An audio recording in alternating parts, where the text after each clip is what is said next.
안녕하세요, 박셰프입니다. 이번 영상에서는 최근에 발표한 지난 5월 부동산 거래 현황 자료를 바탕으로 지금 부동산 시장이 어떤 추세를 보이고 있는지 간략하게 한번 살펴보고요. 그 데이터들이 실제 부동산 시장 거래 현황 속에서는 어떻게 나타나고 있는지 알아봄으로써 이를 통해서 현재 상황을 간략하게나마 확인해 보려고 합니다. 자, 우선 첫 번째, 지난 5월 부동산 거래 현황을 보시면은요. 자, 판매량과 평균 가격을 보시면 지금 2개월째 판매량과 평균 가격이 하락하고 있는 모습을 보이고 있죠. 그래서 5월 고점을 찍은 이후로 판매량은 계속 하락하고 있고요. 평균 주택 가격은 지난 2월 이후로 3개월 연속 하락하고 있어요. 큰 폭으로 하락하는 추세는 아닙니다만 지금 완만하지만 지속적으로 하락하고 있는 모습을 보여주고 있죠. 자, 대략적으로만 봐도 매달 전체 평균 주택 가격이 한 5만 불씩 떨어지고 있는 모습을 볼 수 있습니다. 지난 2월 이후로요. 자, 반면에 판매량 같은 경우는 지난 3월에 피크를 찍고 4월에는 확 떨어졌죠. 거래량이 3,000개 가량 줄어들었는데 지난 4월에 비해서 지난 5월은 한 800개 정도 감소하면서 계속 지속적인 감소폭을 보이기는 있습니다만 판매량 감소폭은 다소 작아진 걸 확인할 수 있죠. 그래서 주택 판매량과 평균 가격 이 그래프를 통해서 지금의 주택 시장이 계속해서 하락세를 보이고 있다는 걸 저희가 알 수 있죠. 자, 그럼 이번에는 주택 유형별로 한번 살펴볼게요. 주택 유형별로 살펴보면은요. 자, 첫 번째로 가장 큰 포인트가 416 지역과 905 지역, 이 두 지역, 그러니까 외곽과 토론토 중심의 두 지역의 갭이 점점 커지고 있다는 걸 알 수 있죠. 단독주택 같은 경우 416 지역과 905 지역의 갭이 커지고 있죠. 세미티치도 그렇고요. 타운하우스 같은 경우도 지난 4월에 비해서는 905 지역의 가격이 조금 선방을 하면서 이 폭이 더 커지는 걸 막기는 했습니다만 피크였던 지난 2월에 비해서는 가격 차이가 벌어지고 있는 모습을 보여주고 있죠.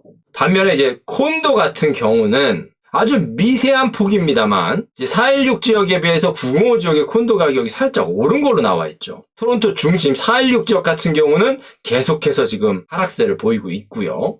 그래서 콘도 유형을 제외한 단독주택, 세미디태치, 타운하우스 다른 유형에서는 토론토 중심보다 905 지역, 그러니까 외곽 쪽으로 주택 가격의 하락 폭이 더 크다는 걸 여기서 다시 확인할 수 있죠. 자, 그 다음 지역별로 주택 가격이 어떻게 변화하고 있는지를 보면은요. 자, 시티 오브 토론토 같은 경우는 미세하게 하락하고 있는 모습을 보여주고 있죠. 거의 보합세라고 볼 수 있죠. 하지만 다른 지역 같은 경우는 하락폭이 좀 더 큰데요. 그래서 지난 3월을 기점으로 해서 대부분의 지역에서 그리고 대부분의 유형, 그러니까 단독주택, 세미디태치, 타운하우스 대부분의 유형에서 하락세를 보여주고 있는데 한 가지 특이한 점이 여기 노란색 선을 보시면 여기 아파트먼트라고 적혀 있죠. 그러니까 콘도 시장이라고 볼 수 있는데 이 콘도 시장 같은 경우는 지난 3월, 4월 거치면서 다른 주택 유형은 하락하고 있는 반면에 버티고 있었죠, 가격이. 그런데 지난 5월을 들어서면서 꺾이는 모습을 볼 수 있습니다. 가격이요. 자, 다시 보시면 지난 3월부터 단독주택 같은 경우는 하락세를 접어들었고요. 세미디태치도 그렇고 타운하우스도 그렇죠. 그런데 콘도 같은 경우는 버티고 있었죠, 가격이. 지난 4월까지요. 그런데 5월 들어서 급격하게 떨어지고 있는 모습을 볼 수 있죠. 그런데 이 지역만 그런 게 아니라 다른 지역도 그래요. 자, 그럼 이번에 할튼 지역을 보시면 이 할튼 지역은 2월에 고점을 찍었죠. 그러니까 한 달 다른 지역보다 조금 일찍 고점을 찍고 단독주택 같은 경우는 계속해서 내려가는 모습이죠. 세미디태치도 그렇고요. 반면에 타운하우스 같은 경우는 내려가다가 지금 지난 5월에는 살짝 반등한 모습이죠. 그런데 역시 콘도 같은 경우는 계속해서 올라갔죠. 4월까지. 그런데 지난 5월에는 하락했는데 그 폭이 좀 크지요. 그리고 필드 지역 같은 경우도 비슷한 양상을 보여주고 있죠. 특히 콘도가 계속 올라가다가 지난 4월에 고점을 찍고 내려가는 모습을 보여주고 있죠. 그리고 욕 지역도 그렇죠. 자, 그리고 이 욕 지역에서는 한 가지 특이할 점이 자, 다른 유형에서는, 그러니까 세미테치드, 타운하우스, 콘도 시장 모두 다 하락세를 보이고 있는데 지금 단독주택 같은 경우는 다시 고점을 찍었어요, 지금. 그래서 지난 3월에 고점을 찍고 소폭 하락하는 모습이었는데 다시 올라가고 있는 모습을 보여주고 있죠. 근데 올라가는 게 약간 올라가는 게 아니라 굉장히 많이 올라갔죠, 지금. 그러니까 올해 가격 중에서는 지금 가장 높은 가격이죠, 지금. 그래서 제가 이 그래프를 만들려면 엑셀에 이제 데이터를 입력해야 되잖아요. 근데 입력하고 나서 이 그래프를 보니까 이 부분이 너무 특이한 거죠. 다른 지역들에 비해서는요. 다른 지역에서는 다 그래도 아직 하락세죠. 큰 폭은 아니지만요. 그런데 유독 이 지역만 떨어졌다가 올라갔는데 이 올라간 가격의 차이가 지난 6개월 동안 최고점이죠. 그래서 제가 다시 확인했어요. 몇 번이나. 제가 데이터를 잘못 입력한 게 아닌가 해서요. 근데 이게 맞더라고요. 그래서 왜 이 지역의 단독주택 가격만 올라갔는지는 사실 정확하게 알 수는 없어요. 근데 이제 최근 주택 거래 현황을 보면, 그러니까 최근 쇼잉을 다녀보면서 느끼는 점은 제대로 된 주택들이 지금 하락세인 주택 시장의 영향에도 불구하고 지난 2월 고점 대비해서는 싸게 팔리고 있긴 하지만 그래도 팔려 나가고 있다는 걸 또 확인할 수 있거든요. 그러니까 속된 말로 똘똘한 한 채라고 하죠. 그러니까 그런 주택들이 시장에 많이 나온 거죠. 그러니까 매물이 증가하면서 이런 똘똘한 한 채들도 많이 나왔고, 그래서 이런 괜찮은 매물들을 중심으로 해서 비싼 가격임에도 불구하고 팔려 나가는 거죠. 그러니까 이 그래프가 얘기하는 건, 자, 평균 주택 가격이잖아요. 그러니까 평균 주택 가격이 여기서 올라갔다고 그랬잖아요. 판매량은 오히려 지난달보다 감소했는데요.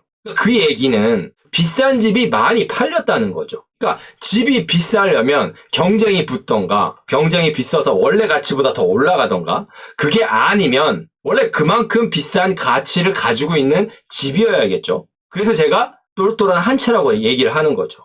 그래서 조금 이따가 제가 똘똘한 한 채가 의미하고 있는 기준에 대해서 간략하게 말씀을 드릴 건데, 요즘 쇼잉을 다니다 보면 이제 그런 집들이 많이 보이고 그런 집들을 중심으로 해서는 거래가 이루어지고 있다는 겁니다.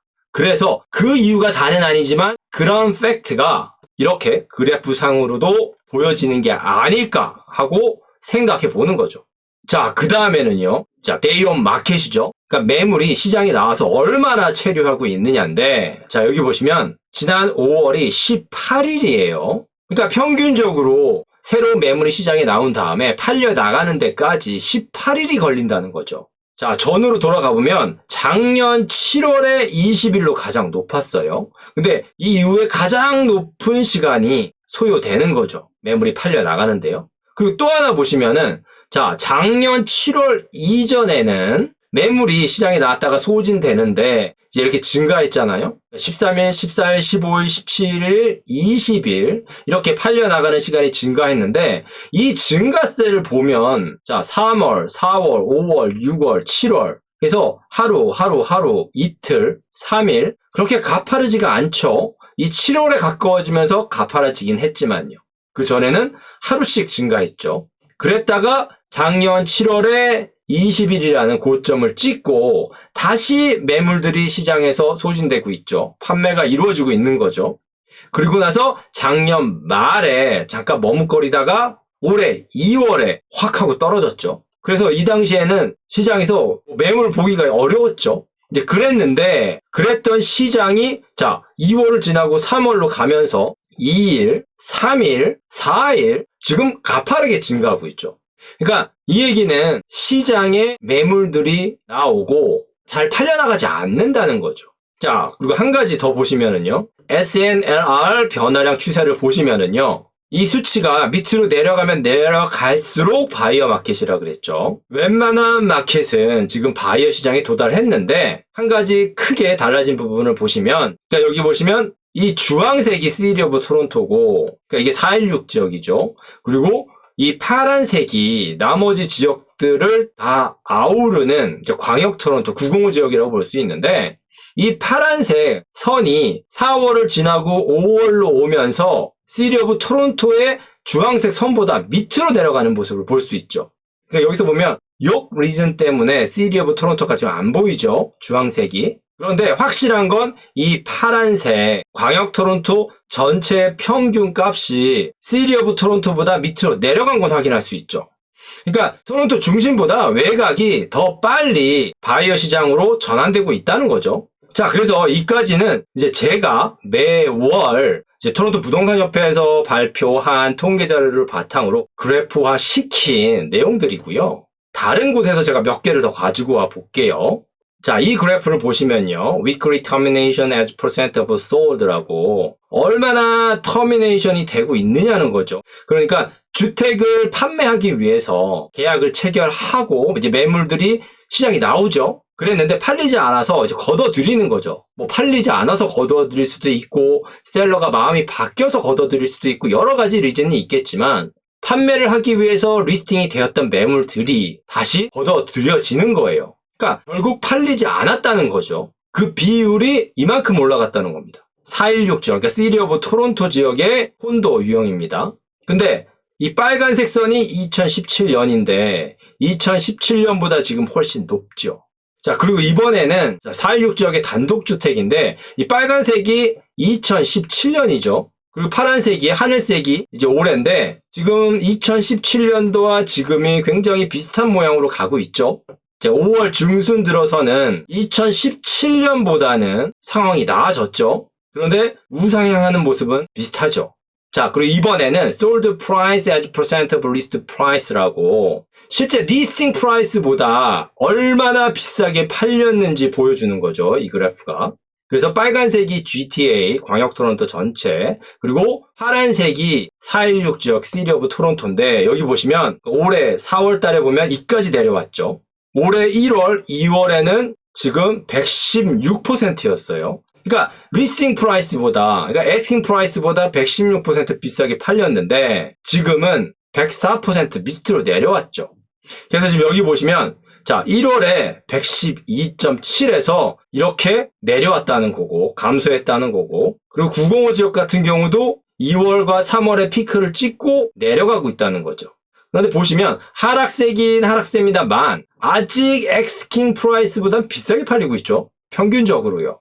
그래서 이 흐름이 이제 일리는 있습니다만 이제 한 가지 사실을 빠뜨렸다고 볼 수 있는 게 뭐냐면 지금 시장이 쿨링 다운 되면서 셀러들이 가격을 싸게 내놓죠. 그러니까 에스킹 프라이스를 원래 판매 가격보다 더 싸게 내놓죠. 무슨 얘기냐면 자, 예전에는 멀티를 붙이기 위해서 멀티 경쟁을 붙이기 위해서 에스킹 프라이스를 낮게 책정했는데 지금은 물론 그런 경우가 많지만 그게 아닌 경우에도 에스킹 프라이스를 낮추는 거예요. 왜냐하면 가격이 높으면 사람들이 쳐다를 안 보니까요. 자, 여기 잠깐 보시면은요. 자, 하우스 시그마거든요. 제가 지금 70만 불에서 100만 불까지 범위를 설정했어요. 근데 지금 매물이 굉장히 많죠. 여기 보시면 이 주황색 원 안에 지금 매물이 8개, 18개 이렇게 있다는 거잖아요. 이 지역에. 근데 올해 2월 달만 해도 이 지역에 지금 이렇게 8개, 18개, 40개 그러니까 이 지역에 한두 개씩밖에 없었죠. 근데 지금 이렇게 많아진 거죠. 자, 그래서 지금 여기 보시는 것처럼 자, 판매량도 감소하고 있고 평균 주택 가격도 감소하고 있고 일부 지역을 제외하고는 이제 이 하락의 여파가 콘도 시장에도 전이가 돼서 콘도 가격도 매물이 더 많이 증가하고 가격도 하락하는 분위기죠.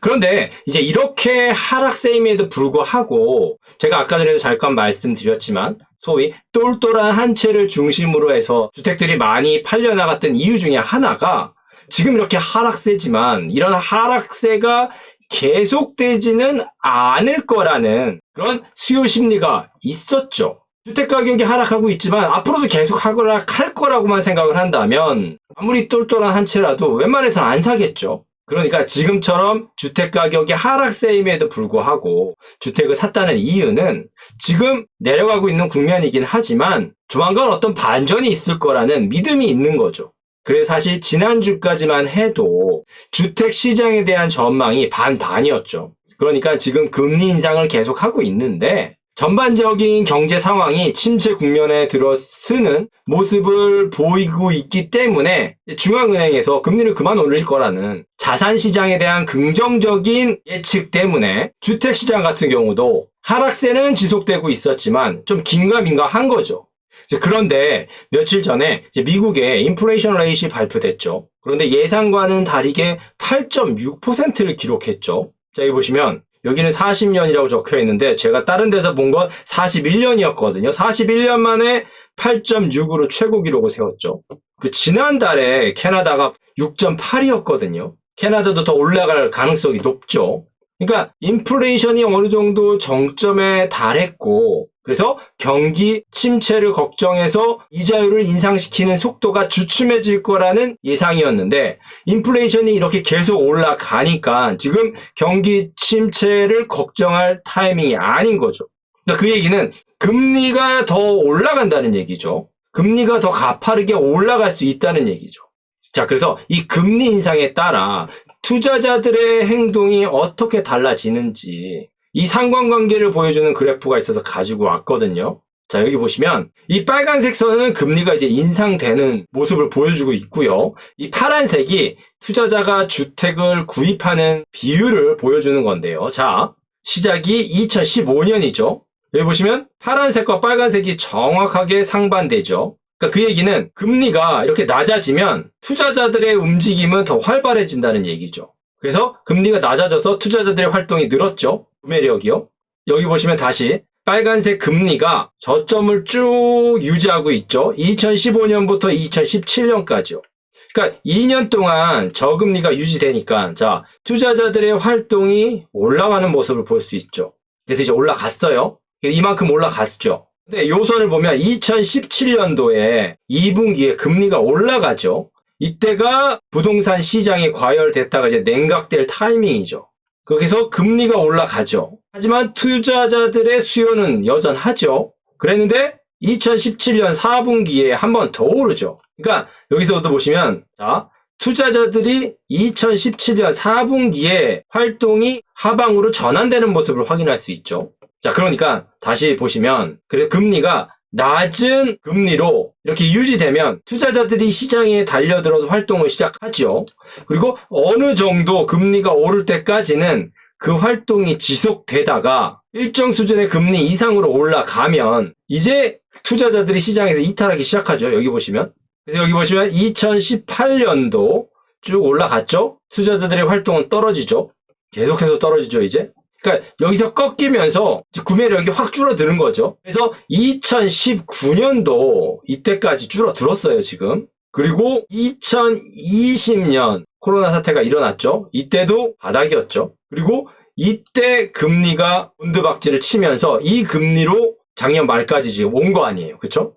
그러니까 여기서도 저금리가 계속 유지되니까 자, 2020년 3분기, 4분기 이때부터 꿈틀거리면서 올라가기 시작하죠. 그다음 안 그래도 저금리인데다가 이 시기에 시장이 엄청나게 돈이 풀렸죠. 정부의 재정 지원 때문에요. 그러면서 이렇게 올라간 거죠.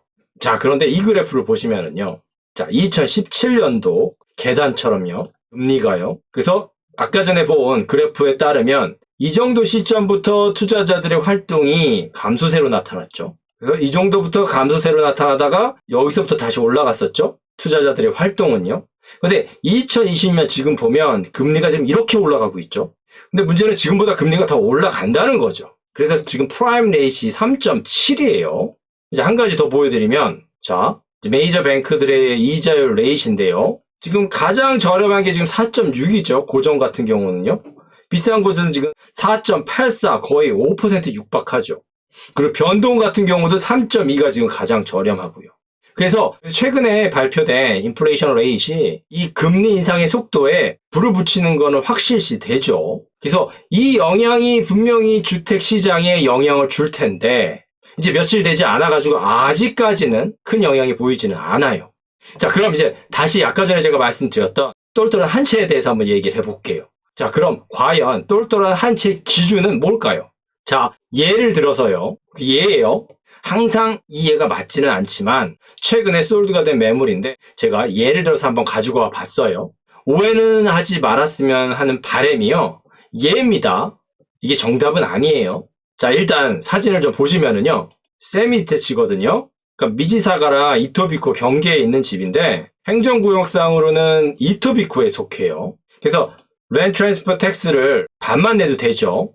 그리고 전체적으로 다 레노베이션 하지 않았지만 그 기본적인 부분들은 레노베이션이 됐어요. 그리고 또 한 가지가 많은 분들이 좋아하는 백스플릿 구조죠.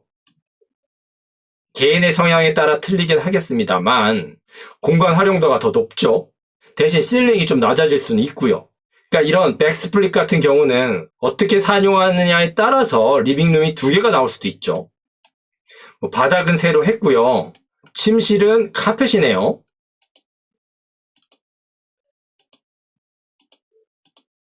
화장실은 레노를 한 것 같죠? 살짝. 그 백야드 같은 경우도 반듯하죠? 적당한 사이즈의 덱도 있고요. 자, 그래서 이 리스팅이 94만 9천에 나왔다가 125만에 팔렸어요. 8일 만에요. 멀티를 유도했는데 성공한 케이스죠. 그러니까 라이 사이즈가 37 곱하기 137이니까 굉장히 길죠. 옆으로도 평균 이상이고요. 세로가 많이 깁니다만 좁은 것보다 훨씬 낫고요. 그리고 이 매물의 지역이 뭐 미지사가 최고 학구는 아닙니다만 애플우드라고 괜찮은 지역이에요. 평균 이상이고요.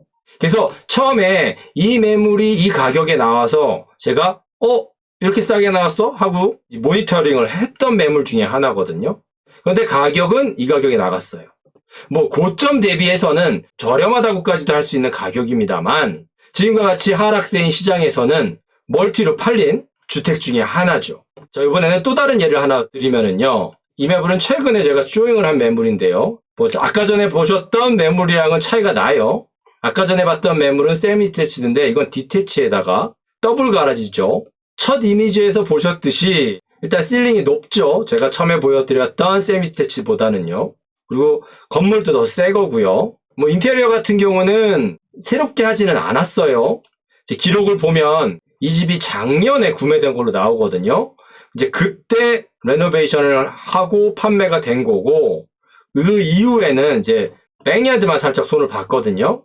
일단 굉장히 넓다는 걸 확인할 수 있죠.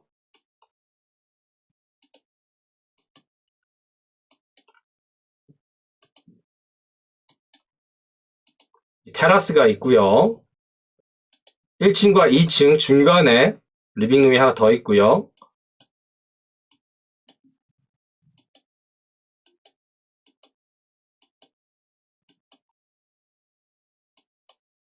아까 전에 마스터 베드룸 같은 경우는 카펫이었는데 이 룸은 우드네요.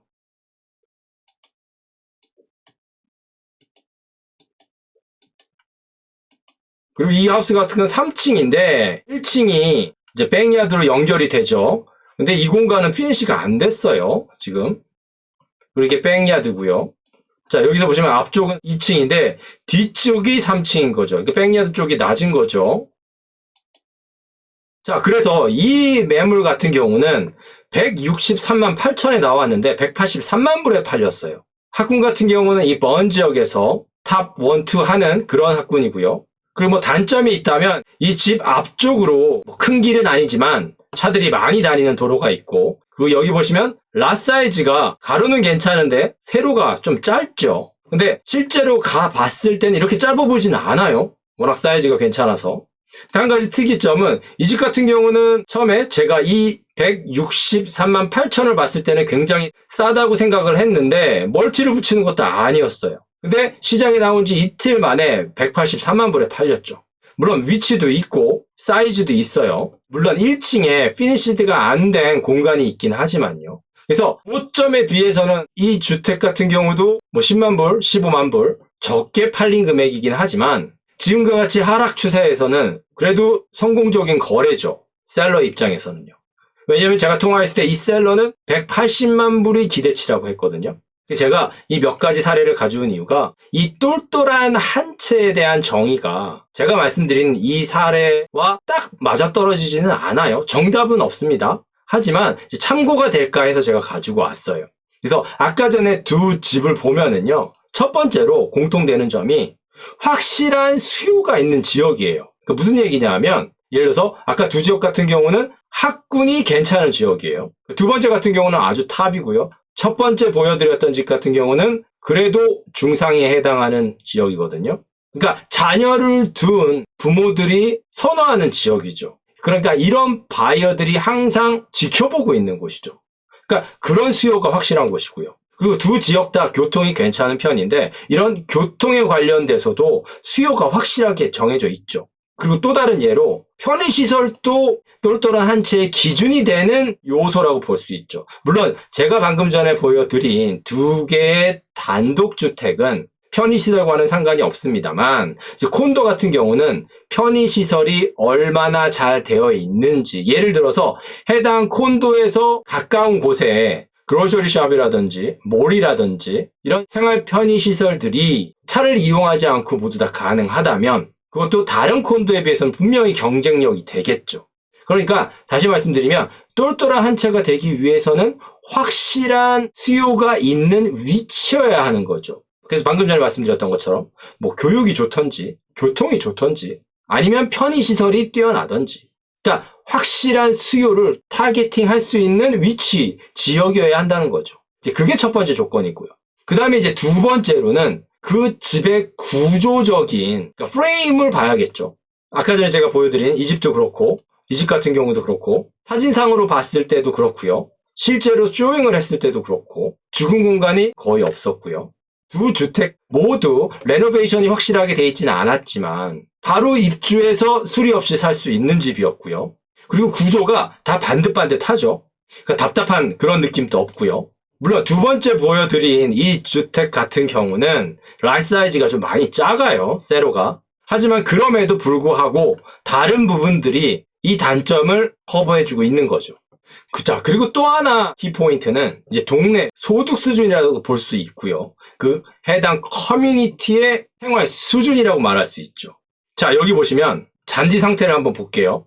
깨끗하죠? 이게 다는 아닙니다만 해당 주택 또는 이제 이웃의 자동차 상태나 모델 또는 이런 잔디 관리 상태, 드라이브웨이 컨디션 이런 것들을 보면 디테일한 데이터를 보기 전에 이미 해당 지역에 대해서 해당 커뮤니티의 수준을 어느 정도 파악할 수 있죠.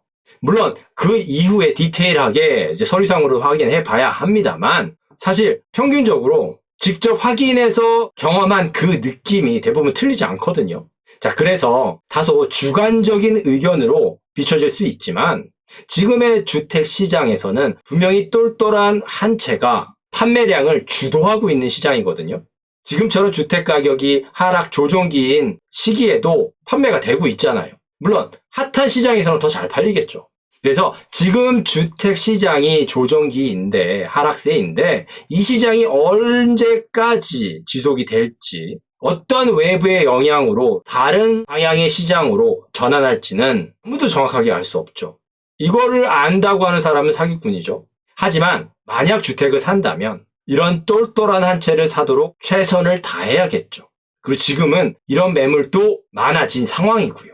그래서 이번 영상에서는 최근 발표된 5월 통계 자료와 함께 똘똘한 한 채에 대해서 짚어보는 시간을 가졌습니다. 네, 오늘은 여기까지만 하겠습니다. 지금까지의 영상이 도움이 되셨다면 좋아요, 구독, 알람 버튼 부탁드립니다. 지금까지 박셰프였습니다. 감사합니다.